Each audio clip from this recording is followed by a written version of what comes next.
नमस्कार. D24 तास paid news channel तुम्ही पाहू शकता.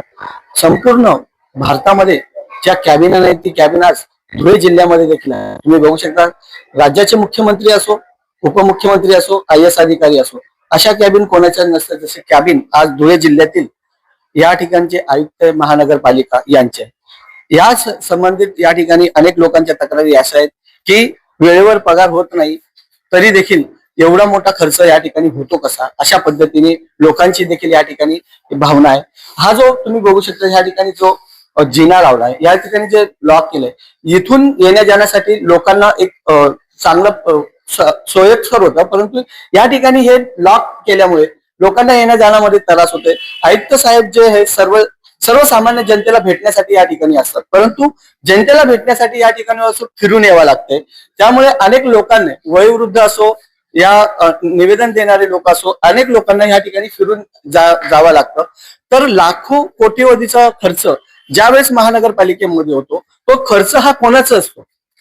ज्या गोरगरीब जनतेच्या पाणीपट्टी असेल, घरपट्टी असेल, नळपट्टी असेल, त्याच्या माध्यमातून हा खर्च होतो. आणि तुम्ही बघू शकता हा जो जिना आहे, या ठिकाणी या जिन्याच्या माध्यमातून संपूर्ण या ठिकाणी हा जिना बंद आहे आणि फक्त एकाच व्यक्तीला जाण्यासाठी असेल का, हा देखील प्रश्न या ठिकाणी निर्माण होतोय.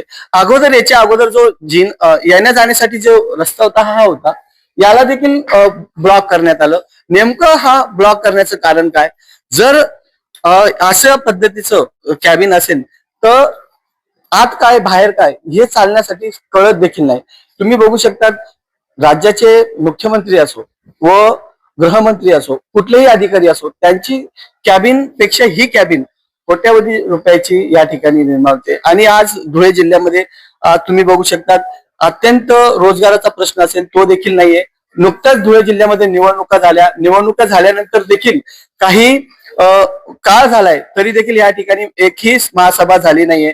आज आम्ही आयुक्त साहेबांना या ठिकाणी भेटलो, त्यांच्याशी चर्चा केली. त्यांनी सांगितलं की हे संपूर्ण व्यवहार ओगले रावसाहेब यांच्याकडे आहे आणि या ठिकाणी जी संपूर्ण आतापर्यंत या ठिकाणी गोरगरीब जनतेचा प्रश्न जो पैसा या ठिकाणी लागतो, त्यांचं नळपट्टी असो, घरपट्टी असो, अनेक विषयावरून ते भरतात आणि काही बाहेरून येणारे लोक या धुळे जिल्ह्याला लुटतात, असा प्रश्न या ठिकाणी निर्माण होतोय.